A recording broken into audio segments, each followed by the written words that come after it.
did medieval coroners conduct autopsies? Was a medieval sheriff and his bailiff just like Sheriff Andy Taylor and Barney Fife? What's the difference between a keeper of the peace and a justice of the peace? These and other questions will be answered right after this.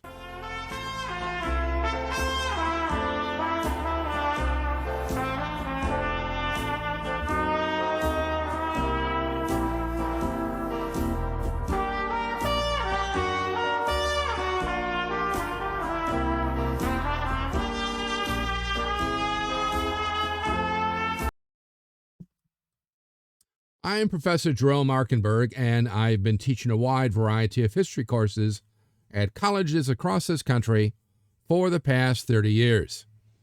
In this video, I'm going to tell you all about government, administration, and bureaucracy in medieval Europe, but primarily in medieval England because I know that area best. So, what am I going to tell you about? Well, first, how the king's household officers became officers of state, heading departments of state with their own clerks.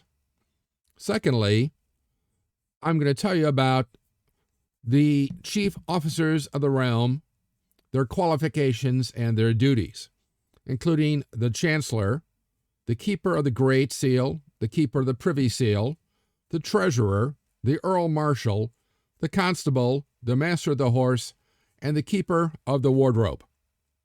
Third, the Exchequer and how it worked.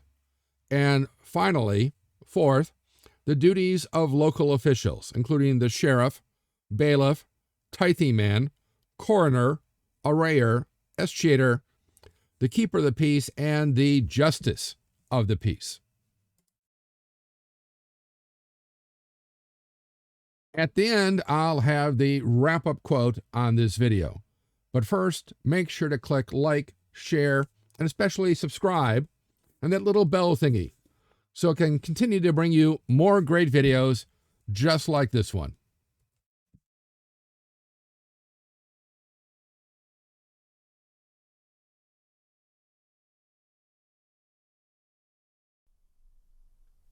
Now, the thing to remember about medieval government, whether it's in England or anywhere else in medieval Europe, was that it evolved organically, gradually over time, starting with the ruler's household helpers, his officers, becoming, simply because they were near the ruler, officers of state.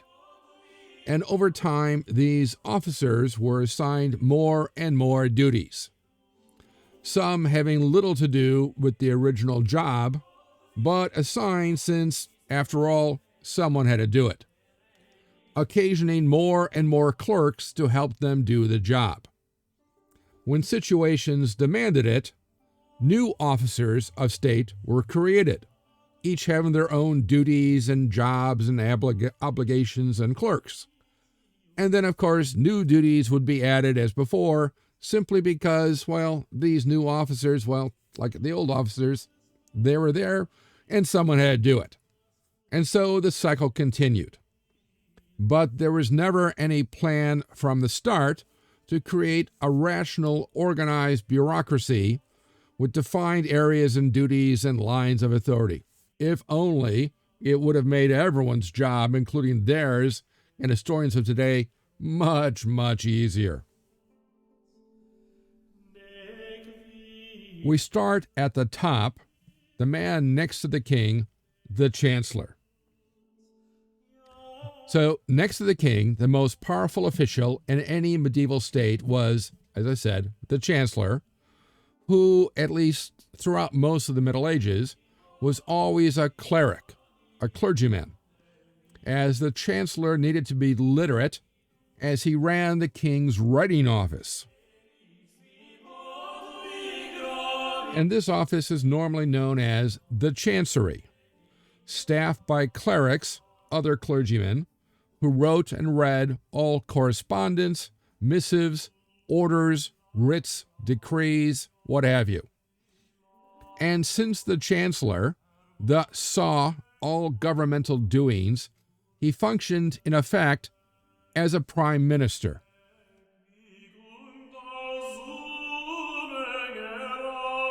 In England, the Chancellor also had custody of the Great Seal of the realm, as all writings going out of Chancery, whether we talk about diplomatic correspondence, treaties, letters patent, which means letters open, anyone could read them, letters close, sealed, in other words, writs, laws, edict, royal proclamations, whatever, had to be sealed with it, else be thought a forgery. And I've talked about this before in a different video. Then, again in England, from 1280 onwards, the Chancellor also began to hear important cases and petitions, which by law, because of the crazy and unique way in which the common law developed in England, could not be heard in the king's courts. And by 1330, these extraordinary hearings, you might say, in front of the Chancellor evolved into a court, the Court of Chancery, where the Chancellor used the precepts of equity to do justice, as again explained in a different video.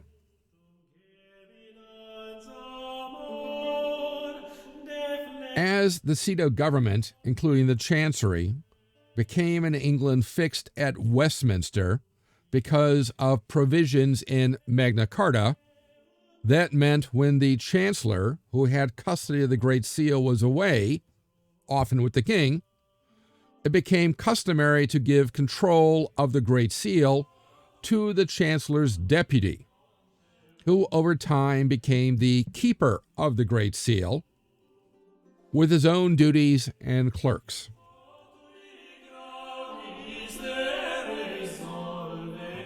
With the Great Seal always kept at Westminster, the king, needing a seal for his own correspondence no matter where he might be, had another seal made, known as the Privy Seal, or you might call it the Private Seal, but the Privy Seal, which from 1307 was in the possession of the keeper of the Privy Seal, who soon, with his own duties and clerks, wound up stationed at Westminster as well.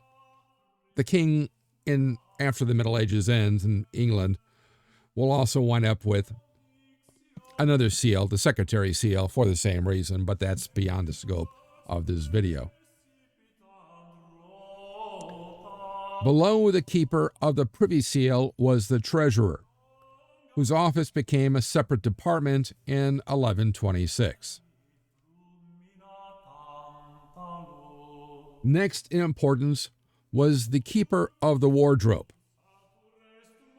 with a bevy of clerks and servants who at first cared for the king's clothing, armor, the crown jewels, and the king's personal funds, which follow the king about on his travels. And of course, eventually the keeper of the wardrobe also became stationary in Westmont with his own Department of State. Below him was the Constable, originally commander of the king's armies, but from the 13th century, he was reduced to heading the High Court of Chivalry, yet another court, which was resident only in London, not actually in Westminster, but in London itself. And at the High Court of Chivalry, the Constable would hear disputes over the ransom of prisoners taken in war, claims over the spoils of war and military wages, and the misuse of any heraldic bearings.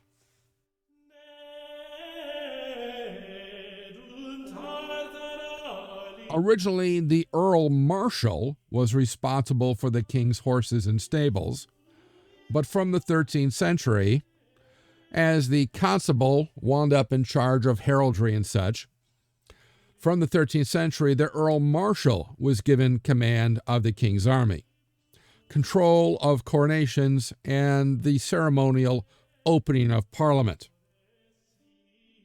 which of course is where you get the idea of a field marshal.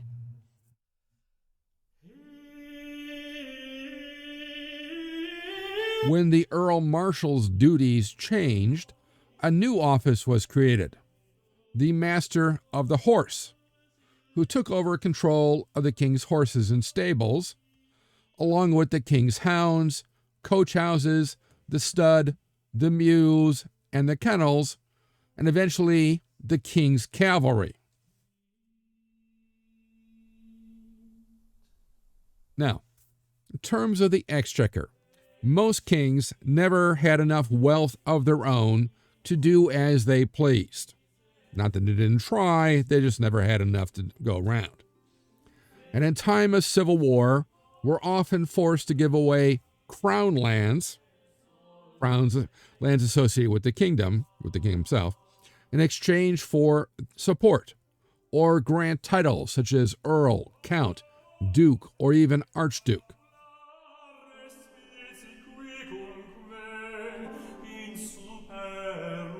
To compensate for loss of revenue, kings exploited rights to county farms.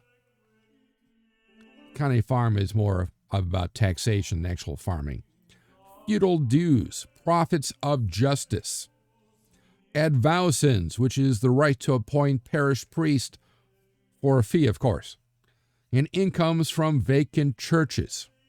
All accounted for in the Exchequer, where twice yearly, at Easter and Michaelmas, which is always on September 29th, sheriffs came to London, where they were to be audited for all income due, monies turned in, and any shortfall they owed the king.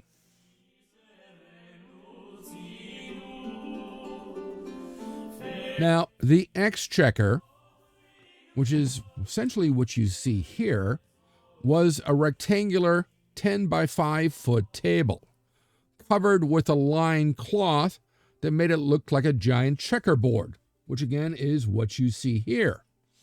Now, in Latin, checkerboard, well, the word for checkerboard is scacarium, from whence comes the term exchequer. Now, at one end of this table sat the Chancellor, the Constable, and the Earl Marshal, ready to resolve any disputes that might arise, though most of the actual work is being done by the clerks. But at the opposite end, sitting by himself, was the sheriff who was being audited. Now, unfortunately, there are virtually no pictures from the Middle Ages of the Exchequer in use. Simply the one we just saw.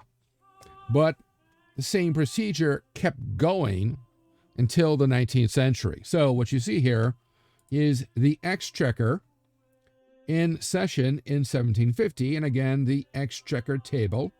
You can kind of see it here. And we have, well, in this case, we've got the bit of a difference here. One of the barons of the Exchequer, the Constable, and so forth. Anyway, this Exchequer, the table served as a gigantic abacus on which the king's calculator, or accountant, did sums by moving counters from square to square with a croupier. Kind of like the guy in Las Vegas, when they're playing the roulette, will move the croupier, the chips here and there. Now, as the calculator set the numbers, he called them out so everyone could understand what was going on. This was designed as a way of doing arithmetic in a very public way.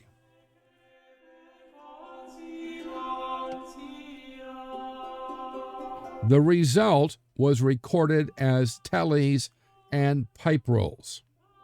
Now, tallies, which is what you see these right here, were wooden pieces notched to record the result.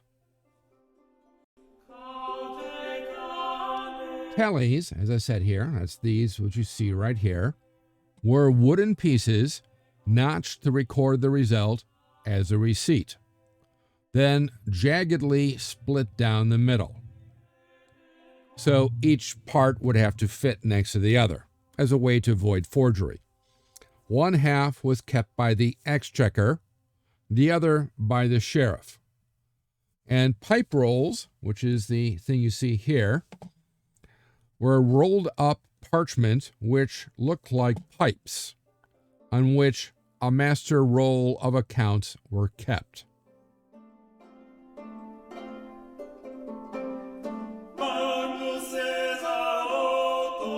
The sheriff. At the local level, throughout medieval Europe, realms large and small were divided into local units. In England, these were called shires, with, after the Norman conquest, the shire reeve, or sheriff, heading local government. This was always a local knight, the sheriff that is, a local knight appointed to serve for a year as the king's deputy in that county on the recommendation of the Chancellor. Now, what obligations, what duties did the sheriff have? Okay, first off, the sheriff was charged with 1, maintaining any royal castles in the shire he is in charge of. 2, collecting the king's taxes, rents, and revenues. 3, maintaining the king's peace by arresting all disturbers of the peace and keeping them in a county jail until their case could be heard. 4, hearing and determining all disputes, civil and criminal, of less than 40 shillings in value in the county court during what are called the quarter sessions. 5, touring the hundreds of the shire. Each shire was divided into hundreds. Not quite like a township in a county today, but somewhat. So touring the hundreds of the shire, and this was known as the sheriff's tourn, essentially the sheriff's tour. And the sheriff was supposed to do this twice a year at Easter and Michaelmas, September 29th, for view of Frankpledge and taking custody of any prisoners. Yes, this did somewhat create a bit of a conflict, but usually the sheriff was to do the sheriff's tourn and then ride down to Westminster or London to deal with his audit at the Exchequer.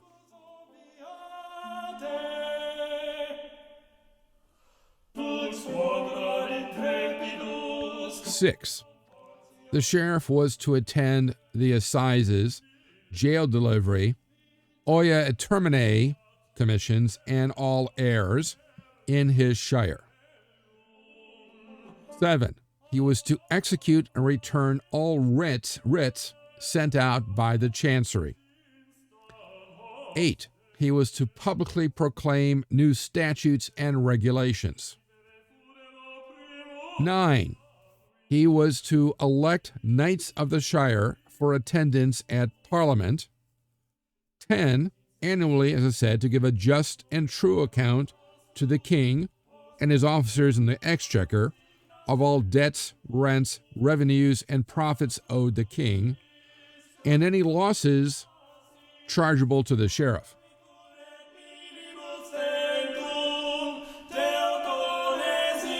Next in importance to the sheriffs, who uniformly were thought to be utterly corrupt, were the coroners, who from 1194 were to keep detailed records known as the placita coronae, or the pleas of the crown. In other words, the coroner was the crown official. So keep the pleas of the crown of all proceedings involving the sheriff and other local officials, and all matters in which the crown might have a financial interest. The idea is the coroner with his own rolls is to keep a check, hopefully, on the sheriff to keep the sheriff from embezzling the funds.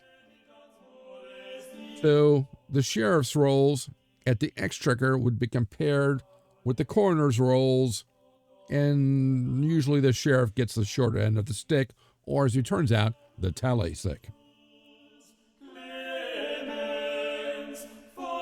There were 4 coroners per every county, for every shire. This was to ensure at least one would be present at any event where property and goods might forfeit to the crown, or sureties and fines be levied, such as with a sudden death, as all these had great potential to fill the king's coffers. So the 4 coroners were chosen by the Chancellor for each county from local knights, each serving only a year unless they were reappointed by the Chancellor. Now, this meant that coroners were to be present when a sudden death was reported. Now, these rules were so rigid and complex that the slightest fault might cause a heavy fine to be laid upon the entire community where the body was found. So it was not uncommon for the finders of a body to walk away from it, to hide it, or even to dump it in another 100, or if they're close enough, dump it in another county. Despite criminal requirements to raise the hue and cry in another video and report it to the coroner. Any failure to raise the hue and cry, to join the chase for the culprit, to inform the coroner, or to preserve the body for the coroner to view. Even if that body, you might have to preserve it for a year later, or 2 years, until one of the coroners shows up. You gotta preserve the body for view. Remember, the coroner had to check the body for any signs of violence and then record them in detail in his rolls. All of these were serious offenses involving large fines levied on an entire village or an entire 100.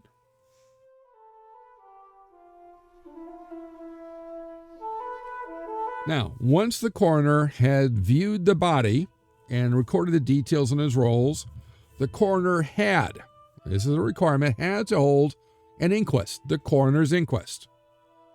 He would impanel 23 men over age 12 as jurors from the 4 nearest hundreds, and all workers, farmers, and artisans, both free and serf, had to attend on pain of heavy fine, and they all had to bear witness that the jurors returned a verdict, a proper verdict, to be recorded by the coroner in his roll for the next visit of the king's justices.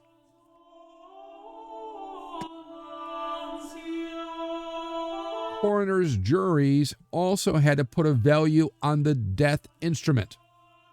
For example, as you see here, if the death was caused by a sow, the coroner jury had to value the cost of the sow.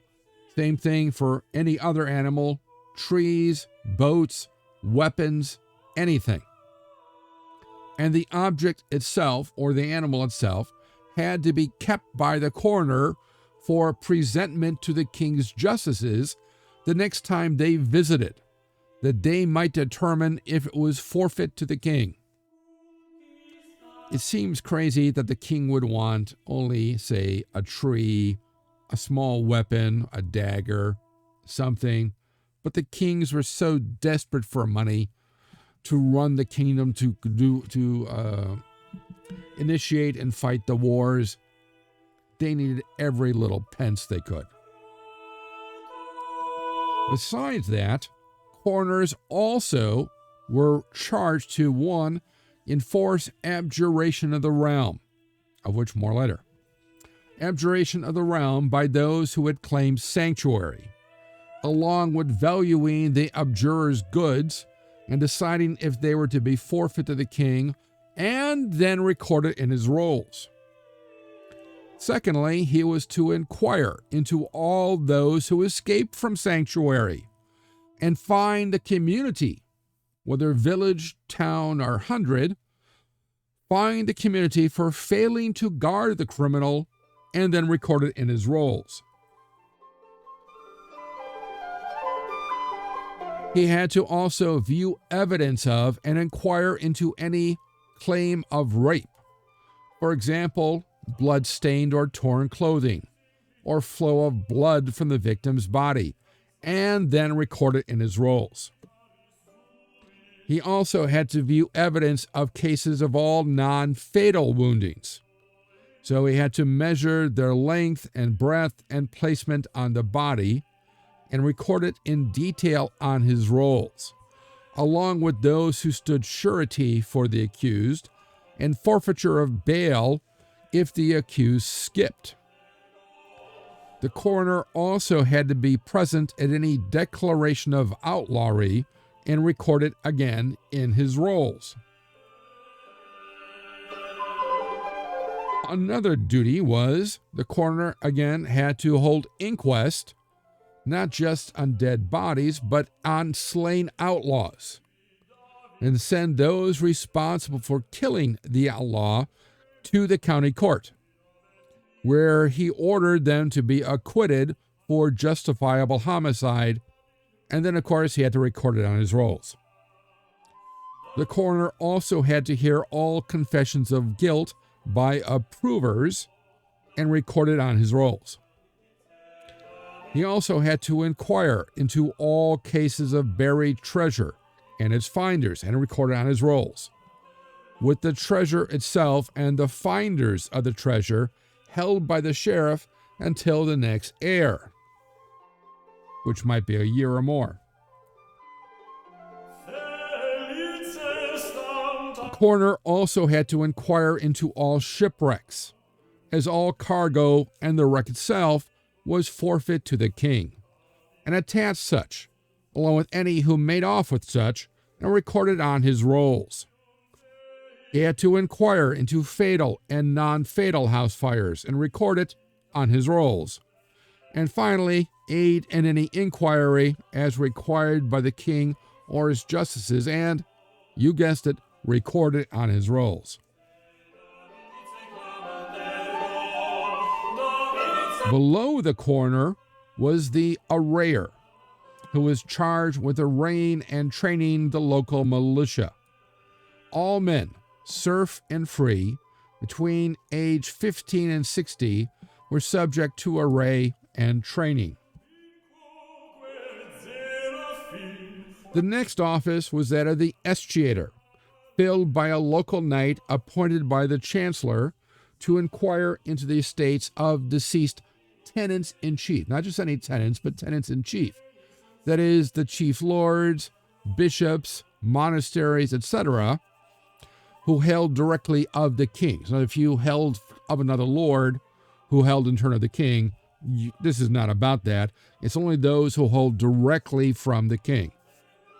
So the Escheator is to assess monies due the king from feudal incidents, reliefs, wardships, and marriages, which often made up substantial amounts. Where there was no heir, all land would escheat to the king to do with as he pleased. Starting in the late 13th century, a perception arose of increasing disorder in the countryside. So in 1327, local knights were appointed as keepers of the peace to help the sheriff enforce the king's peace. In 1361, these keepers of the peace were given certain judicial powers and were henceforth known as justices of the peace. And what were they required to do? Well, first, they had to arraign those accused of felonies and bind them over for trial in the local jail if they were thought likely to flee or offend again before the trial. Secondly, they were to try misdemeanors and infractions of local ordinances and bylaws. Third, they were to set local wages and regulate food supplies. Fourth, and build, maintain, and control roads and bridges in the county. In England, as I mentioned, shires were divided into local units. In the south of England, they were normally called hundreds. In the north, they were called wapentakes. In Kent, they were called laiths. In Sussex, they were called rapes. And each was in the charge of a bailiff appointed by the local sheriff. At the very bottom of local government was the Tithingman, who headed a grouping of 10 tithings, each tithing consisting of 10 franklins, that is, 10 free peasants or 10 free men over age 12, each collectively responsible for each other. So you were to prevent, if you were in one of these, if you knew about it, one of your fellow tithing men from doing any criminal act. And if he did it anyway, you were to turn them in immediately. Now, this whole system was known as Frankpledge, or the Pledge of Free Men. And you were, of course, to produce any man of that tithing suspected of a crime, if not, again, a heavy fine. The wrap-up quote. The sheriffs, by ancient ordinance, hold general assemblies twice a year in each hundred, whither all fee tenants within the hundred are obliged to come by service of their land, to wit, once after Michaelmas, which of course is September 29th, once after Easter. And because the sheriffs, in order to do this, make tours through the hundreds, these visits are called the sheriff's tourn, where it is the sheriff's duty to inquire as to all personal crimes into all the circumstances relating to crimes committed in such hundreds, and into wrongs done by the officers of the king, and into wrongs done to the king and the community of the realm. Andrew Horn, 1311. So, let me know what you think of this quote in the comment section below. Also, what you liked about this video and what other historical topics or subjects you'd like to see in future videos. Be sure to click like, share, and especially subscribe, as it will help me bring you more great videos, and click on that little bell thingy so you'll know when the next History Waits for No One video is posted. If you want to know more, there are recommended studies on this topic in the description below, along with other ways to connect with me. Thanks for watching, and I'll see you in the past.